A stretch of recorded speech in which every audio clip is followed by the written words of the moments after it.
and welcome, Lynn. We really appreciate your time.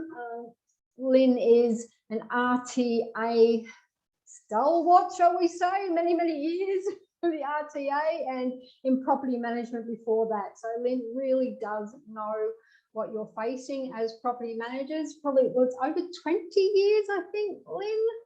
Oh, you probably could add another decade or so to that, unfortunately, not to show my age, but yeah, about 35 years experience dealing with all things landlords, agents and tenancy laws. Wow, so a lot of experience Lynn has, both, as I said, from both sides of the fence. Lynn was showing me yesterday legislation. She has everything earmarked, huge copies and volumes of text that are also in her brain. So we'll be picking that brain a bit today as we go through. So I'll hand over to you, Lynn. Great. Go from there. Thank you. Great. Thanks, Raylene, and thanks to Pret Australia for the opportunity to be here today. I'd also, before I start, would like to acknowledge the traditional owners on the land on which we are joining today and where you are as well, and pay my respects to elders past, present and emerging. So hopefully, Raylene, just confirm that you can also see my screen and that everything's okay. Today, I want to look at covering off on several topics that you'll see on your screen, but I really want to focus on what's starting next, which is the smaller dot points that you'll see on your screen. So the pets, the ending tenancies, repair orders, as well as the other amendments that's coming around the corner. So as Raylene said, she'll monitor the chat function for any questions, and we might do a few questions as we go through, but you'll probably find the content should answer a lot of the questions for you, but we'll also make sure that we do a Q&A at the very end. Just also to, just a reminder, the regulations that also will apply to the legislation changes hasn't been released yet. So we're doing this session prior to those regulations. So if I just take a step back for a moment and just look at the Housing Legislation Amendment Act 2021, was released in October, or became law in October last year. And this is going to amend the Residential Tenancies and Rooming Accommodation Act. So there's 4 key areas, and this is the first stage of the implementation. So you've got domestic and family violence protections, they're already in place. There's also the framework for negotiating renting with pets, the changes to for the reasons to end a tenancy, and as of 1 September, which next year from 2023, will be the minimum housing standards that's going to be coming in for all new tenancies, and then for the following year for all tenancies. It is proposed that there will be a second stage as well for the implementation. So this is only stage 1 at this point in time. So I just want to quickly touch on the domestic and family violence provisions. As I said, they're already in place, and you should be familiar with them already. And this is to provide support to people experiencing domestic and family violence in a rental property, that they're able to end their tenancy quickly, or if they choose to stay in the property, that they can remain in the property safely. So just to quickly summarise, again, these provisions came into effect as of the 20th of October 2021, and the tenant experiencing domestic and family violence can end their interest in the tenancy, and that's whether they're in the property by themselves or whether they're a co-tenant. They can request their contribution on the rental bond to be refunded if they did pay a rental bond. But they're not reliable for any reletting costs, and that's whether they're on a periodic or fixed term agreement, or if there's damage caused by an act of domestic and family violence. So if someone does submit a notice to end their interest in their tenancy, they do need to provide supporting evidence with this. So that could be a domestic and family violence report, and that can be completed by like an authorised professional, or it could be a police protection order. So there's information on the supporting evidence on our website. But as an agent or property manager, your role is not to judge whether or not the domestic and family violence has occurred. It's only if there is a gap in the evidence or information that's been provided to you. So if you dispute the notice that's been given, then you need to apply to QCAT within 7 days for an urgent application. And also to remember, it is a two-part process here. So disputing the notice that's been given is an urgent application to QCAT. However, you can also dispute the claim that's been put on the bond. And again, that would be a non-urgent matter if it did proceed off to the tribunal. So just to give you an idea, like if there was rent arrears or water bill that's outstanding, you can discuss that with the vacating tenant. And also too, that could be potentially something that you may look at be claiming on the rental bond. So that could be in dispute as such. So again, the other option here is that if the person experiencing domestic and family violence decides to stay in the rental property, they can change the locks or access codes without the owner's consent to ensure their safety. And yes, they will need to provide a copy when it's practical to do so. So I just want to make sure that you're familiarising yourself with the forms that relate to domestic and family violence provisions. So a Form 4A, the bond refund, is for people experiencing domestic and family violence. It's very different to the normal bond refund and needs to be submitted to the RTA either by email or by paper form, so not via the RTA's web services. There is a notice ending tenancy interest of Form 20, and that's what the tenant uses to notify the property manager or owner of their intention to leave. And the DFE report, again, can be signed by a professional or a support worker as part of that evidence to support the Form 20. There is a list on the form, on the report, of who can actually sign that report. The other part, there is a continuing interest notice, and this is the one that's issued to the remaining tenants. Can I just flag here, there are quite a few steps that's required in this process, and also some strict timelines as well. So the new laws do come with penalty provisions and also to breaches of confidentiality. So we've got various fact sheets, and also we have a flowchart that's available on our website. And that flowchart can actually help you and your office navigate when and what processes needs to be followed. Also to hear if the locks have been changed due to domestic and family violence. There is a new section 211 that's been reworded about changing of the locks. And if the locks have been changed in this situation, you are not able to hand out keys to another person unless that tenant agrees or that there is a reasonable excuse. So just keep that in mind as well. Okay, just before I keep going to the next part, Raylene, any questions or anything on DFE? As you said, I think our property managers should be across it. It's been enforced for a little while now. A couple of things that I wasn't aware of, the keys, I think I was the keys handing out, but it's just a good reminder for people that normally do give them out to tradies, that in that situation they need to have a different coloured key tag or something just to have a visual reminder perhaps on that. Absolutely. A participant has just asked who's liable for the cost of changing the locks. That's from the tenant, isn't it? If the locks are changed, it can actually be for the remaining tenant to actually do that, but they do have to engage like a professional or tradesperson or something to do that, make sure that it's done in a professional way. Excellent. Okay, let's have a look at what's around the corner now. And this is starting off with the framework for negotiating renting with pets. And I'm going to assume, Raylene, we're going to end up with quite a few questions at the end of this one. But as I said, hopefully a lot of the information that I'm providing today will actually help answer some of those questions. So the first part is to remember that these laws don't come in until 1 October 2022. And that the RTA does not govern the rules for the tenant application or the tenant selection process, and that these new provisions do not cover prospective tenants. Because the new rule says tenant, it does not say prospective tenant. So I just want to flag here that you cannot ask for a pet bond or increase the rent to allow for a pet. So we know that currently it is a tight rental market across Queensland, but just a reminder on a separate issue for this that, you know, we don't, that the RTA does regulate the rules on rent bidding. and that these new rules that's coming in for the pets, it's a framework to give structure around having conversations and negotiations with the tenant about renting with a pet.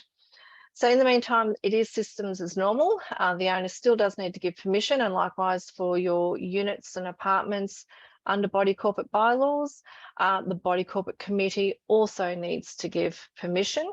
And the tenants will also need to comply with the local council laws regarding any pets. So if there's like a maximum or anything like that, that needs to be complied with.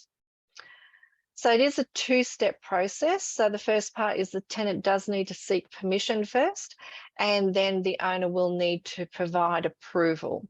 So for tenants, they need to provide an outline of the type of pet and other information, maybe such as like a size, and, you know, in a lot of cases, we'll maybe include a photo, just so that the owner or the agent can make an informed decision. So the RTA will be assisting the process of request and approval by having a new RTA form, and it'll be called a request to keep a pet form. So this will be released as of 1 October and will be available for both the tenants and the owners and agents. So a manager can only, or an owner can only refuse on identified reasonable grounds, and will need to do so within 14 days. If you don't respond within the 14-day time frame, then it's deemed that the pet will be approved. So let's have a look at what the Act says now about reasonable grounds to refuse a pet. So these include what you see on your screen, that the premises are unsuitable, or that the pet is likely to cause damage that could not be repaired for a cost of less than the bond amount.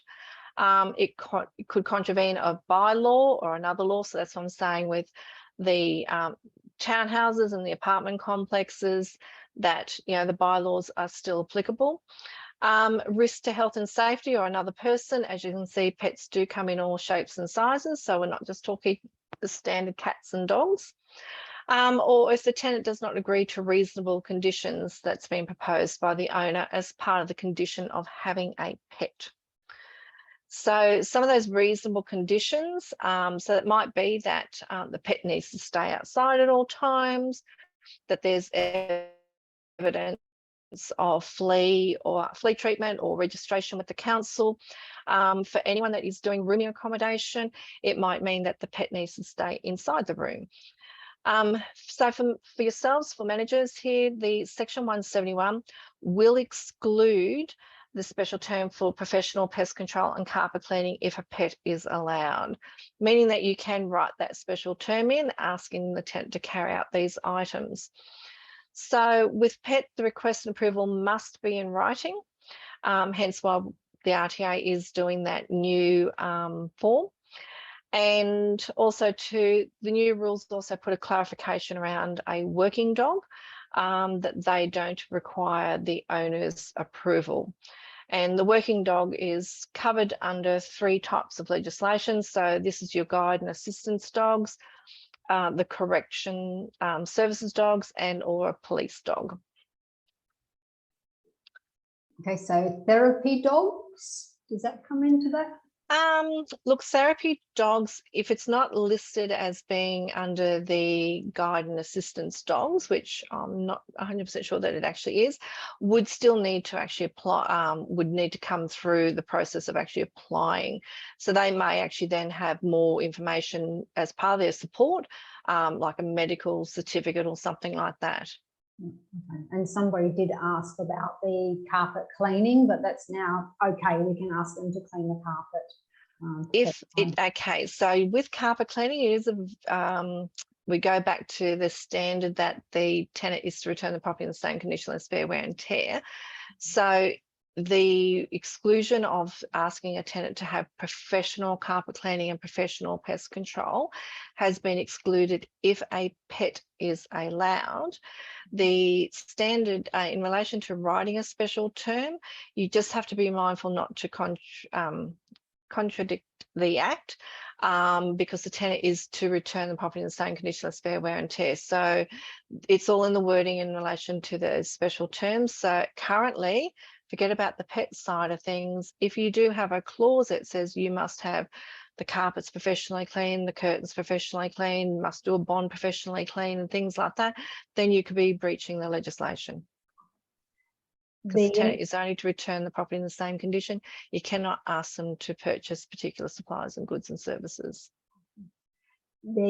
Further on that question, I've still got another one. As you said, there's lots of questions on pets.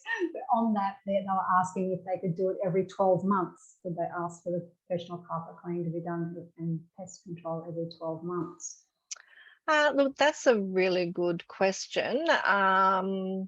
Might come back to you on that one, because that obviously that might be part of the condition of actually having the pet. That might, whether that's deemed to be a reasonable request. I'll come back to you on that one, Raylene. Especially with the pest control and fleas, I think that's quite. Yeah, and you know, and it might be for that flea, definitely for that flea treatment to go, well, you need to, because I know that some body corporates have that as a requirement, that, you know, as their bylaws, that the property is fumigated and things like that as well. So there would be some, you know, some rules around all that. So yes. There's another couple there, and we did speak about this a little bit ourselves yesterday, Lynn, about allergies. And somebody's asking, can the landlord use the fact that he has an allergy to a pet to be a health and safety ground for the tenant not having a pet? Look, it is a valid question. And obviously, if I just go back on the slides here, one of the reasons is risk to health and safety of another person. So I suppose it would really be up to the owner then to be demonstrating that, you know, from a medical point of view, they wouldn't be able to do their routine inspections or inspect the property if there is a significant allergy or something like that. The allergy part hasn't actually been identified as a reasonable ground based on what is in the legislation. But I would like to always think that, you know, with all legislation, it's about being fair and reasonable. Should a tenant challenge that, then obviously it would go to QCAT, and the QCAT would need to be making a decision on it. With your working dogs, you just said something there about they don't fall under this. Do we still need to be notified though that they have an assistant or a working dog? Yeah, if someone does, I mean, obviously, yes, they should probably just be informing you that they, you know, they've got like a police dog or a correctional service dog or guide dog. But this is where it actually says that the owner does not, the tenant does not require the owner's permission. But I would think that most people who do have those pets would actually inform the owner or the manager. And I'll make this the last question on this because we need to move on. I think you did cover it. If they're already in the property and they want to get a pet during the tenancy, it's the same process without the beginning or during the process. That's right. So as of 1 October, as said, these new rules are for people who are in a rental property, can actually put that request through in seeking, you know, to have their dog, cat, bird, dare I say, reptile, to be in the property. And again, this is this 14-day time frame. What we do know is that, particularly for body corporate, they also do have to give a give permission. So hypothetically here, if the owner has not got or the tenant has not been able to receive approval by the committee before that 14 days is up, well, then the owner is in a position to say, well, sorry, we haven't been able to get the committee to approve yet. So they would have to say no until either they reapply and actually have the committee provide that approval. We know that the timeframes for body corporates can vary. Some body corporates might be really quick and give you a response within, you know, a few days or 7 days. But my understanding, and again, this is outside the RTA's legislation, that, you know, sometimes the committees may take up to like a month or 6 weeks to actually come back with a decision. So that's not helping the owner or the manager meet that 14-day time frame. So then it would have to be no until the tenant is able to go, tick, got the yes from the owner, tick, yes, got the answer from the body corporate committee as well. Thank you. All Okay, right, well, one we'll more questions coming in, but we'll move on and we'll see if we can have time for those at the end. Sure. Look, just keep in mind too, we are going to be releasing more information as the coming weeks and months comes in the lead up to the 1 October. So there will be more information available. And it's good to have these sort of questions so that we actually know, make sure that we can actually make sure our content does cover these. Okay, let's go into the next question, next section, which is the ending of the tenancy. So this is the other major change that's in the legislation, and again, effective as of 1 October. So the without grounds provision has been removed and the new reasons to end a tenancy will be added. So these new grounds will apply for general tenancies as well as rooming. However, obviously your timeframes will differ between the two types of tenancies. So with the new grounds, these will include the ending of a fixed term agreement, the owner undertaking significant repairs or renovations or demolition, the change of use, or the owner or their immediate family, immediate relative moving in, or preparing the property to sell, or the sale of a rental property. So these are all from the owner's point of view. And I also do need to add some caution here too, that there is penalty units applying for providing false and misleading information in a notice to end a tenancy, and I'll talk about that shortly. There is a new section, a 297B, that's going to come in as of 1 October, and this is the application to terminate because of a serious breach under the general tenancy. So this is going to include illegal activity, intentional or recklessly destroying the property or damaging the premises or endangering another person, or significantly interfering with the reasonable peace, comfort and privacy of another tenant. So this is going to allow the owner or the manager to apply to the tribunal for an application to terminate the tenancy. But I do want to just flag here that this particular section hasn't been added to section 415, which is an urgent application. So at this stage, it will be a non-urgent application. So you'll have to go through dispute resolution first. So the owner can form a reasonable belief that the property has been used for illegal activity, whether or not anyone's been convicted or found guilty. And also to this section does refer back on to section 347A, which is a serious breach. And this is where an adjudicator is going to be looking at the relevant actions, the damage costs, evidence, and anything that might be adversely affecting the person or financial loss. So it does exclude public or community housing, but they also do have their own section, which is 290A. So just want to also just flag, there is another section, 290B, that's also been added, and that is a notice to leave for a state government program. So for this particular one, it has to be a state program under the Act, under the Act, and it's something like, you know, if someone was expanding a highway or a train line or something like that, that particular section would actually come into play. So ending a tenancy, I just want to flag here about the periodic tenancy can only end. So if there's a breach of the tenancy agreement, then obviously you're going to follow that process. So whether it's a rent arrears or, you know, a general breach, then you follow that process, breach time, and then you notice to leave, and off you go to the tribunal if the tenant hasn't left. You can have a tribunal order. You could have mutual agreement. Or alternatively, you have the new sections that have come in, the new reasons to end a tenancy, which, as I said before, significant repair or renovation or demolition, the change of use.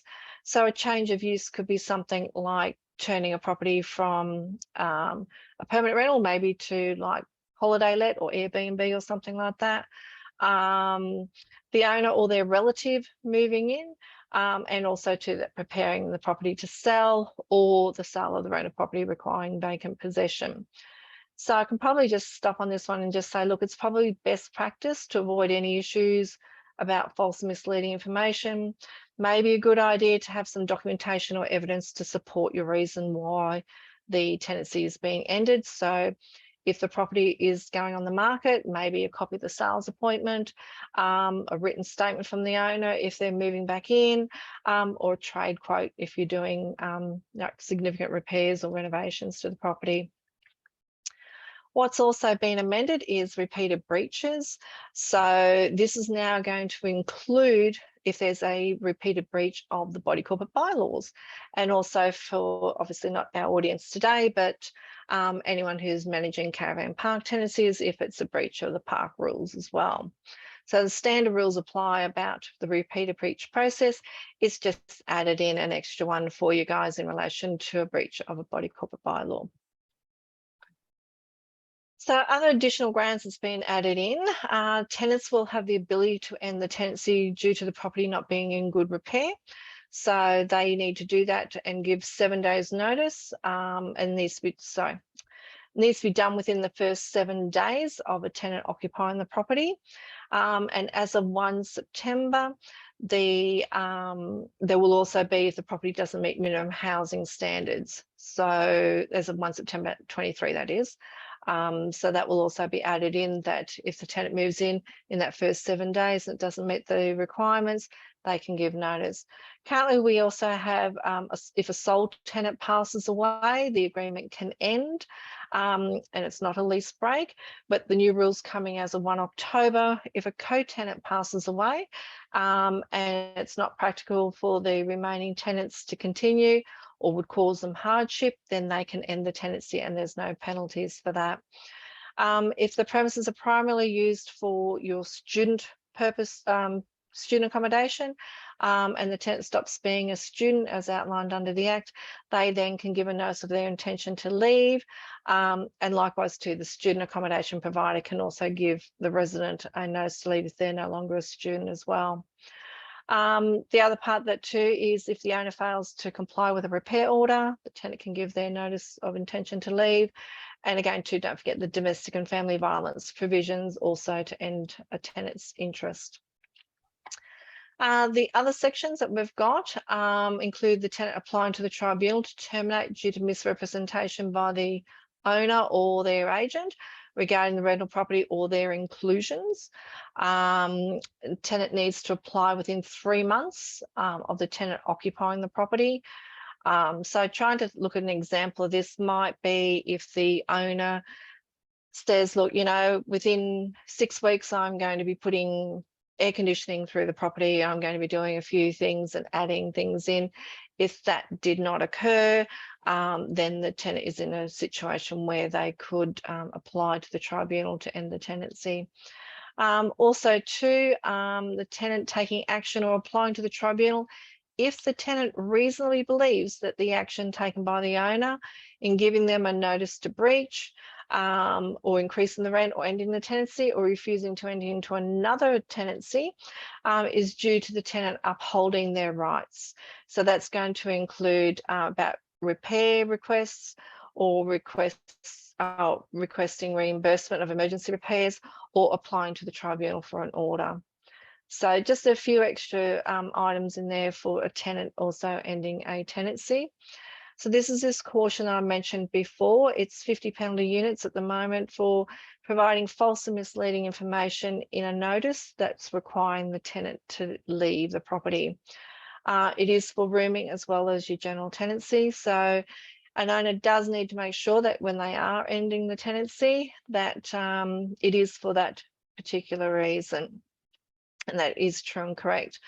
So if you are ending an agreement because the owner is moving back in, there's a change of use or the sale of a property, you cannot offer a tenancy for the property for 6 months after the handover date of the vacating tenant. So it would be the owner to provide a reasonable evidence as to why this did not occur if there was an investigation. So I can't give you legal advice on that, but just something to flag, and hence why I was saying about the evidence if you are looking to terminate the agreement on these grounds. So with the new amendments, there's probably now going to be on, I think there's about another 13 or 14 new penalty provisions added to the already 140 sections of the Act that have penalty sections attached to it. So they have taken it quite seriously, particularly for the ending of the tenancy, as well as the domestic and family violence provisions. So just something to be mindful of. Any more questions? I can imagine there's a lot there. Yeah, there's a lot coming through the chat box. Some I have directed straight to the RTA because they're specific situations. I said they're best to ring your hotline, who are wonderful to help. I just did a quick calculation on that 50 penalty units. That's nearly $7,000 for not doing the right thing. So it's something to be aware of. Yeah. People that have gone on to periodic, can we ask that tenant to sign a fixed term to then put them back, that we can give them 2 months notice just for the end of a fixed term? Is that an out? I mean, we can ask. The tenant has no obligation to sign it though, do they? That's right. So at the moment, yeah, you can, if someone is sitting on a periodic tenancy and you do want them to be on fixed, you can obviously go and have a conversation with the tenant, you know, and offer them a fixed term agreement. Obviously, it's up to the tenant if they're looking to accept that or not. But yes, that's what you would be doing, is going and having those conversations. And as I said, at the moment, we still have the without grounds provision in ending a tenancy, but as of 1 October, that no longer exists.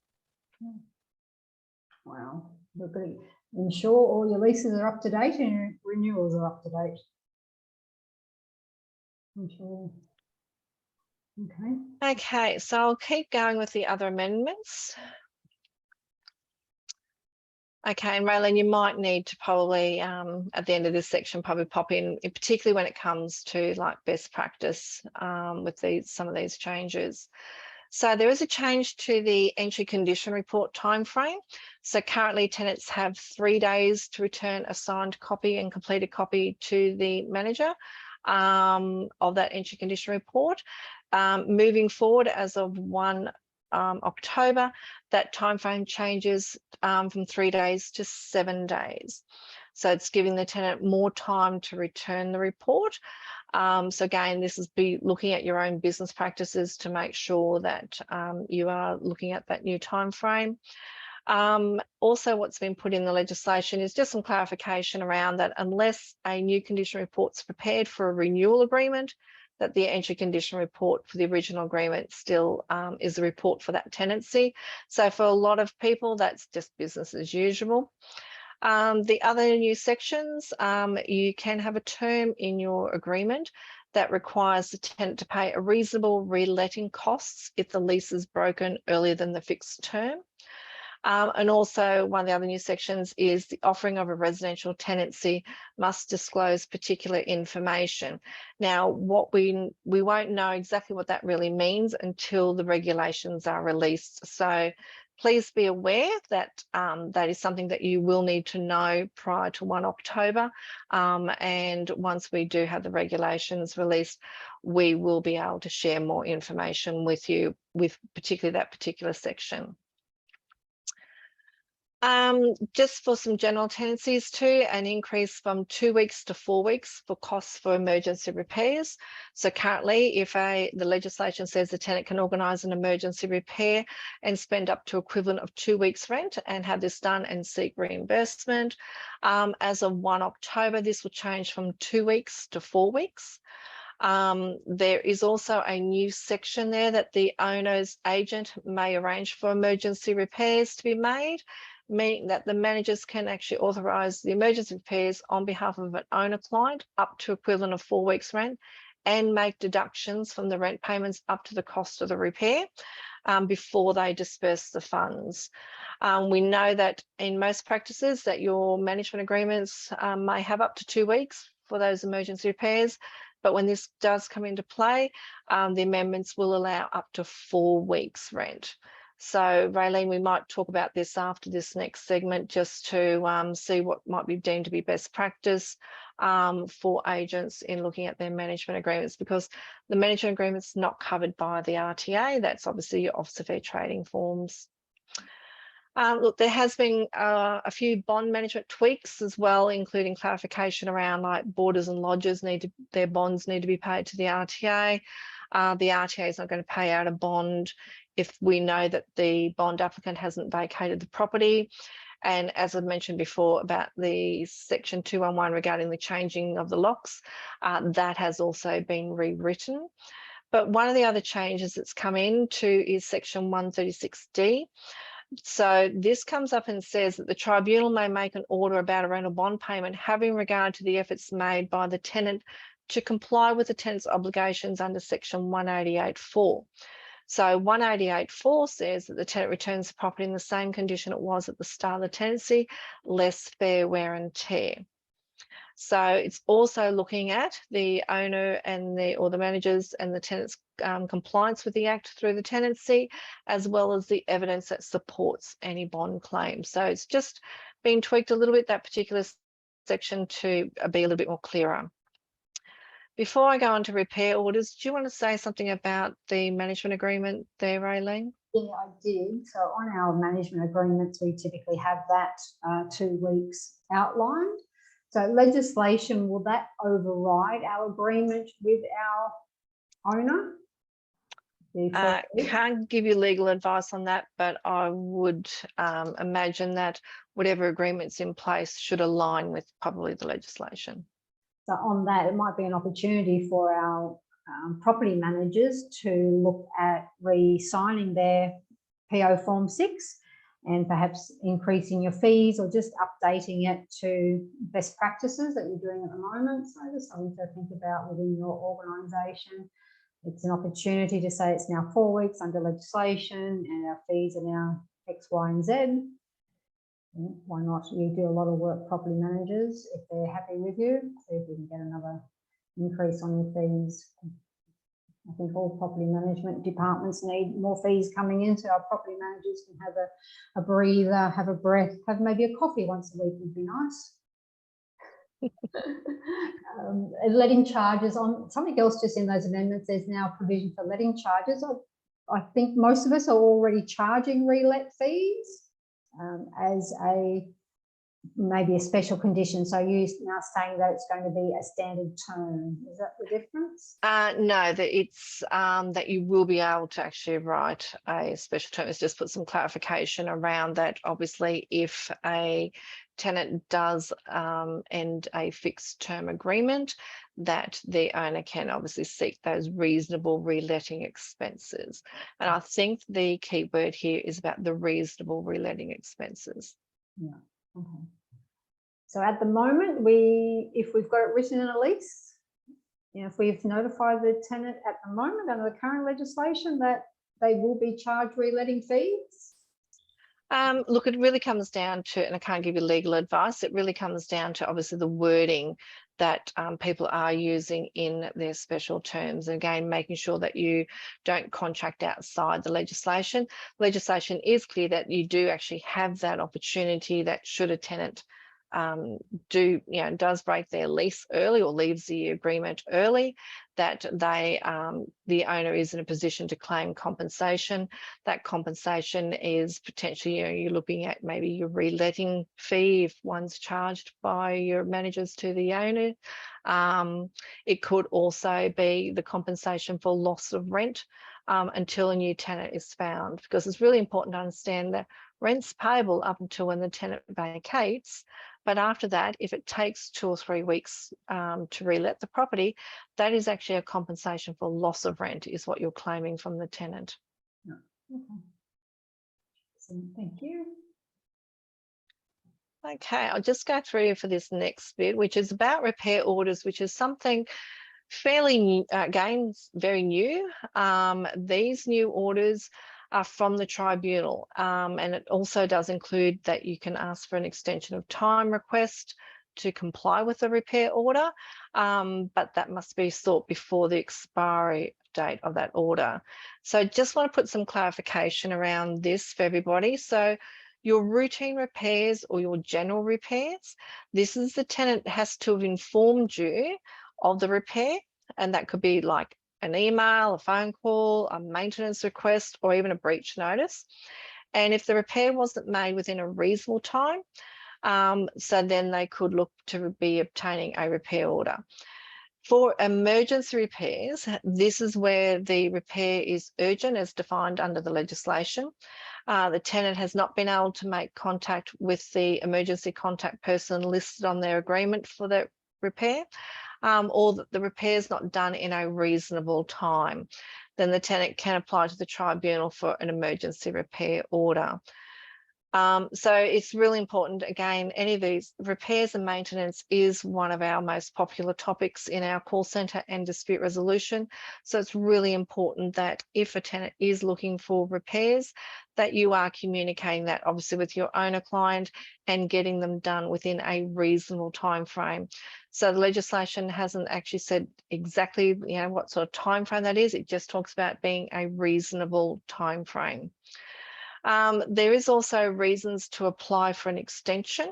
So if the tribunal has ordered a repair order and there's you need an extension, so the things such as like there's hardship, like financial hardship, there's a shortage of material to make the repairs, properties in a remote area, or that you can't find a suitable tradesperson to do the repair.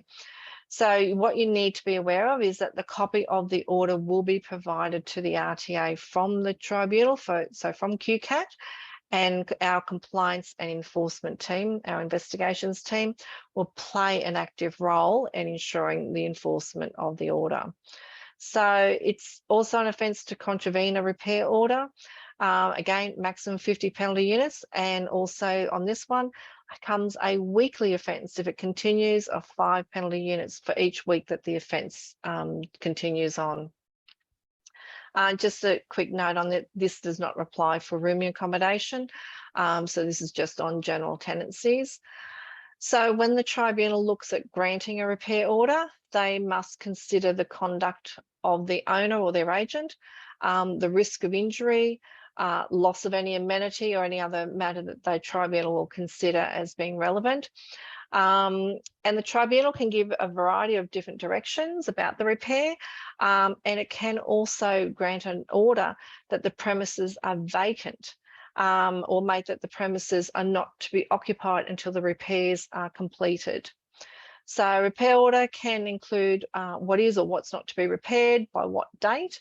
That it could be that the tenant can arrange for a suitable tradesperson who's going to pay for the repair. It can also look for a reduction of rent or compensation to be paid. Also too, that maybe, again, as I said before, the agreement needs to end if the repairs aren't done by a certain date. So a tenant can also end their agreement if the repair is not done by a certain date, by the due date of that repair order as well. So again, it's really important to get in early with any of the repairs and any maintenance issues, just so that you're not going down this path. And also too, it is in our legislation currently that, like, if an item has been removed or not working, that probably getting in early and offering a level of either a rent reduction or compensation is probably a good idea until that item's fixed. So hypothetically, I know we're in winter now, but if we're in, like, in Southeast Queensland, not so much of a winter problem, but like in summer, if the air conditioning wasn't working and it was going to take 6 weeks to get parts in or something like that, well, then you're in your best, it's in your best interest to get in early and consider offering a rent reduction or compensation for that 6-week period until the item is actually fixed.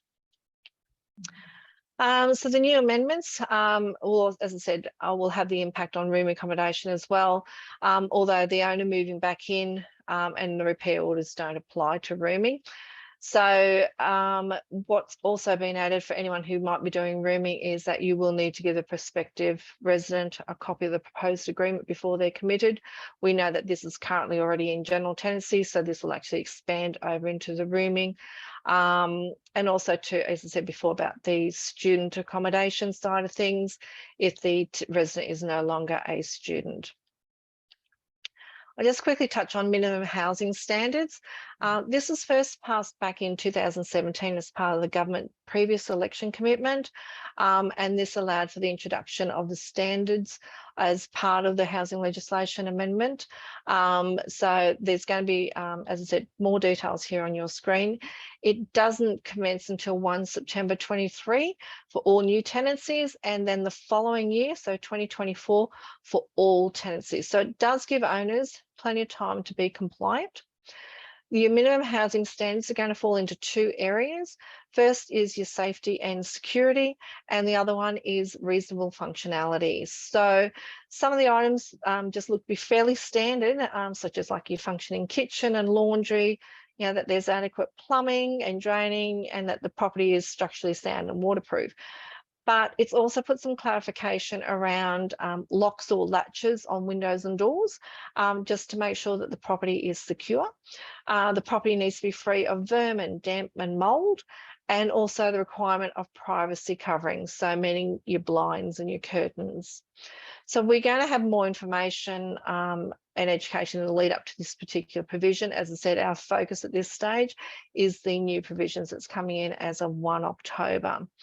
So it is a good idea to actually put a plan into place so that you are right to go come 1 September next year. And don't forget you still have that section 185, which is the owner needs to ensure the premises are fit for the tenants to live in, and also to do that is carrying out those repairs.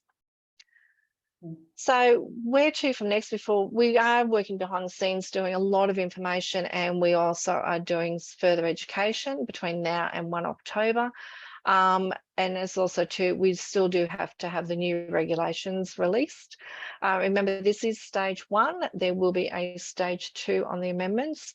All our forms and publications are going to be updated, so they'll be available from 1 October. So please make sure that you are using the latest forms when it does come time. And we'll have other educational resources like webinars and podcasts and videos and fact sheets that's going to be available over the next couple of months. So a great opportunity to make sure that you do log on to our website and check out what we actually do have coming available. Let's look at some other questions there. Absolutely. I think you may have just answered this for Paul. He said, what was the focus of the stage 2 reform? So that's just the minimum housing standards, is it not? No, stage 1 is still minimum housing standards. So what we know, what's been released in the current amendments. Stage 2, I'm not sure what will be released in that at this point in time. Just some points that we went through there that I found. That cleaning was interesting, that the QCAT can take the word that the tenant has done 5 hours worth of cleaning and now assess that as part of the claim, if you like, or the settlement. Yeah, and it really comes down to obviously the evidence on the day. So any matter going off to the tribunal, remember it is all about the evidence that you do present on the day. If you don't take it on the day, you don't get a second chance. So it's really being very important of what you are actually presenting. And with a lot of bond disputes, it's really good practice, I would imagine, to make sure that you have your photographic evidence to support what you are actually claiming. Absolutely. Somebody's just asked about that time frame for repair, but it says at this point in time is reasonable, is it not? Okay. Yeah, look, it does. And I mean, keep in mind, you have routine repairs and you do have emergency repairs. So emergency repairs are listed in the legislation. And so we're talking like, like a gas leak, electrical safety problem, or like a roof leak and things like that. So when you look at the legislation, it's very clear. So we're talking about some significant like health and safety concerns are usually your emergency repairs. Your routine repairs, maybe like a dripping tap or one of the elements isn't working or something like that. They're your routine repairs. So there is still, again, the reasonable time frame to have that done, because there's so many variants when you're looking at legislation. You've got to look at obviously where people are located, the type of property, all sorts of things can come into play. So we're looking at a reasonable time frame. Is it reasonable to wait, 2 weeks to have a drippy tap fixed, maybe that's not reasonable. Okay, thank you. I think a lot of these questions do go to reasonable situations. With that minimum housing standards, will there be any certificates like our water safety or our water compliance, our water efficiency certificates that we can get, or will be a judgment of the property manager, the landlord, the tenant that this is a minimum standard? Look, it hasn't actually said that in the legislation, and that's a very good point to raise. It hasn't actually said that, so I'm not aware of that being a requirement at this point in time. But obviously, the legislation is very clear of the what it's looking for in making sure that the property does meet those minimum housing standards. So again, I suppose if someone came and complained that obviously, due to a roof leak, that the whole property is quite mouldy and things like that, well, then that's obviously not meeting that minimum housing standards, or it doesn't meet the council requirements for like adequate drainage and whatever the other requirements are for the council, things like that. So it's just putting it, making sure that the properties are fit and safe for the tenants to live in. Yeah. Lots and lots of questions coming through. Due to refusing to sign your agreement and a fixed term, but one wants to stay on. No, it's not that's fine. I can answer these sort of things. Okay. Lots of questions coming in that are sort of not regarding the new amendments. Can I just say, look, it's all about, honestly, most of the property management side of things, it's really been, been reasonable, it's been fair. There are 2 grey areas of legislation, I realise that, but negotiating and talking with each other and communicating, that seems to be a lot of the reason why we end up with disputes. The RTA has done a lot of information and recordings and webinars about resolving disputes, and that honestly is a lot of the problem is because of a lack of communication or not negotiating and not entering into those conversations, leads to people having those disputes. Okay, yeah, the 6 yes to 2 months. I'm just reading through the questions. Without grounds, so the 2 months still applies, and you've got, if you haven't got without grounds, you now have and a fixed term. We tick that and we're all good. Yeah, so just to clarify that, so moving at the moment, yes, you have the ability to, what's today's date, the 6th of July, you have the ability to still end a tenancy with 2 months notice without grounds. So if it's coming to the end of a fixed term agreement, it's 2 months notice and cannot end before that fixed date. If it's a periodic agreement, yes, you can give the 2 months notice to end that periodic agreement. But come 1 October, then you can only end on the grounds that's actually provided in the new amendments. And that is, if it is a fixed term agreement and you're looking to end that agreement on the basis that the fixed term is coming to an end, then it will be 2 months notice to end on the grounds that it is a fixed term ending.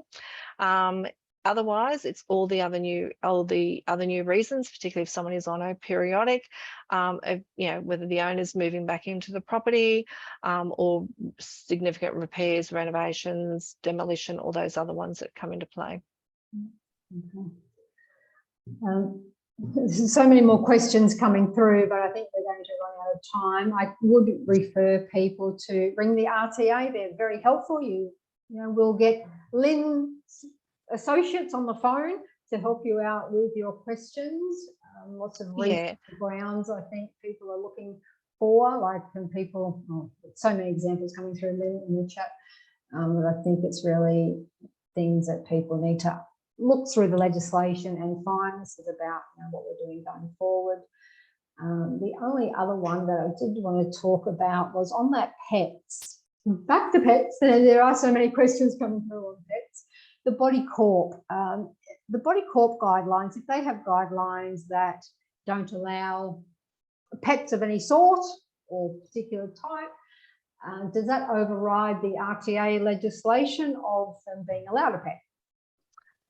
It's a really great question, Raylene. My understanding is, and I just want to put a caveat around this, is that I'm not a body corporate expert.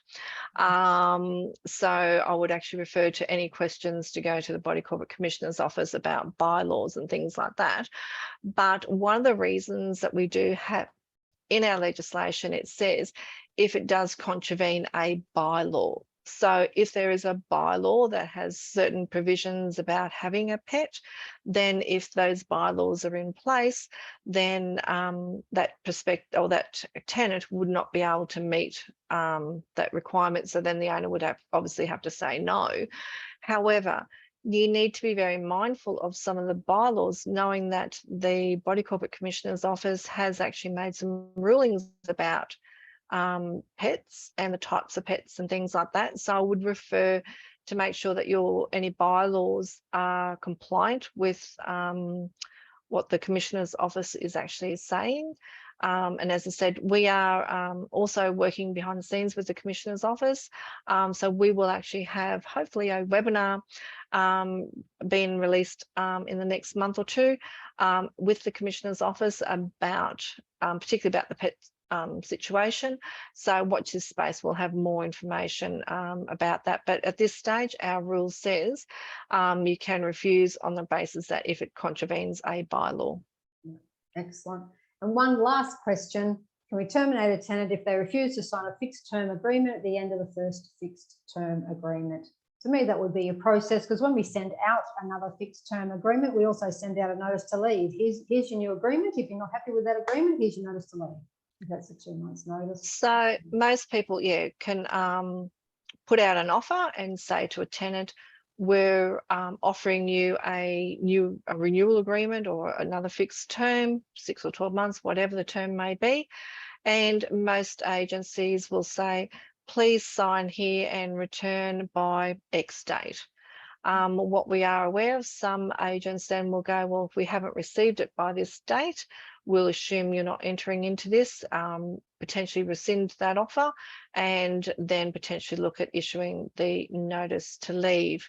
So we are aware that that is a fairly standard sort of practice in the sector. But again, keeping in mind, it's probably looking at all your rent rolls and your processes now, making sure that you're understanding what the new provisions will be moving forward. Excellent. Okay, I said more and more questions coming through the chat.